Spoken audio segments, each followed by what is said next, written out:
Okay, onye obodo na Maasi adanwe isi ọfịa unu folo ife fana abụọ na-akọ na the social media.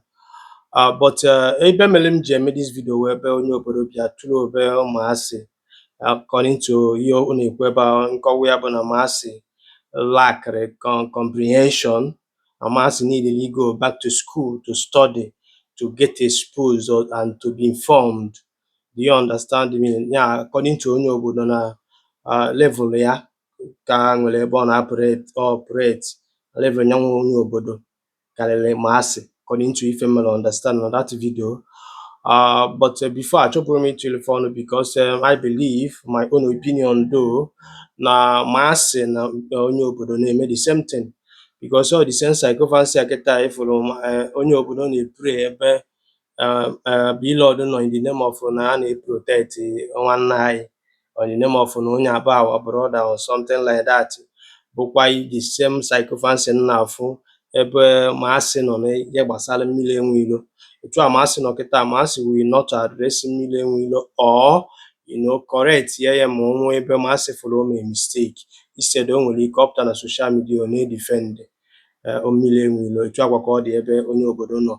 Onye obodo kịta amanwuzi that bold, that is correct be road. Do you understand what I'm saying? Man, ihe mere nji eme this video, that's educational qualification side onye obodo je. Na o nwere ife nchọ ịkọwara unu ebe a lot of us bụ ndị ojii aghọtabere that na language is just means of communication, just to share idea, knowledge, and information on and even express your feeling, your thought, or your belief. Nothing. Speaking another man's language doesn't mean that you are intelligent or you have knowledge or even that you have more wisdom than other people. Do you understand? Ihe a bụ ife onye obodo fail to understand. Ebia gwaba Maasi nya go back to school bido buru obe grammar ọ na-abụ ojegota ọpụta okwuo with ife ọ na-akọ because I understand ya ka si operate ife anyị na-eme. So mana ife m chọrọ ka ịghọta ihe gị nwa bụ onye Igbo na-ege m ntị.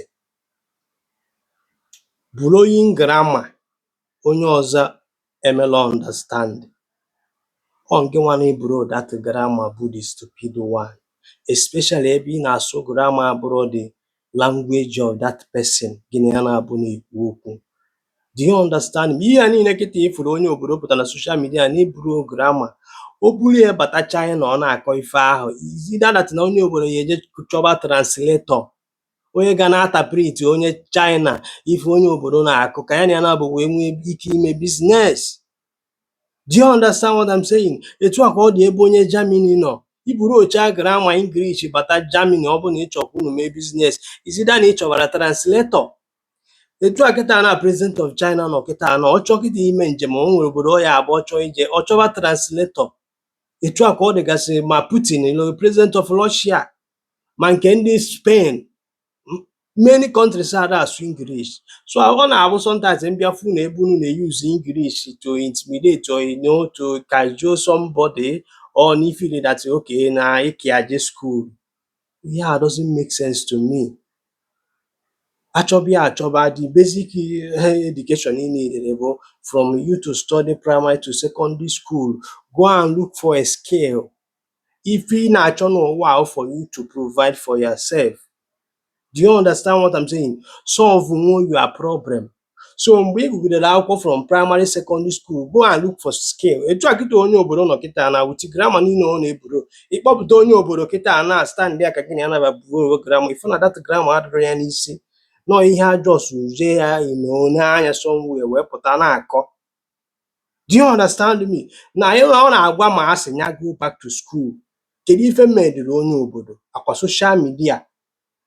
Do you understand what I'm saying? Without social media, you and I will not know who is onye obodo or even know me. Do you understand what I'm saying now? So without social media ahụ mediri onye obodo, who is onye obodo? Kedu ife o jigoro that educational qualification ya afụ wee mee mụ na gị na-abụ ma today? Ịghọta na ife a na-agwa gị. Today na country mụ na gị na-abụ anyị nwere a lot of president, military head of state, governor obodo a bụ Nigeria without university certificate or degree. Obasanjo is one of them. Sani Abacha is another person. Buhari, do you understand what I'm saying? Babangida, Murtala Mohammed, and so many other military head of the state rule this country without any degree or even university certificate. Do you understand? So ọ ya bụ mbịafụ ha ebe ọ ya apụtala ụlọ n'isi gị na Maasi na-ekwu okwu based on unu nwere ife akpọ disagreement because we have individual differences. Anyị nchenye na ama na-ekwete n'ofe ife ọ na-adresị gị n'ebe nyanwa fụrụ na ime mistake, then instead of gị nwee account ya gwa ya na-ekwe ka ife si wee dị. Do you understand what I'm saying? Ịbịa ịbịa ime ịchọrọ ịbịa ime with egwu ya that na ojere school and then care and wisdom, because so if you go up portray to yourself, you always claim that you know the street, you are wise, you are intelligent, you are informed. No man is an island. Do you understand? No man is an island and nobody knows it all, no matter how intelligent and smart it is.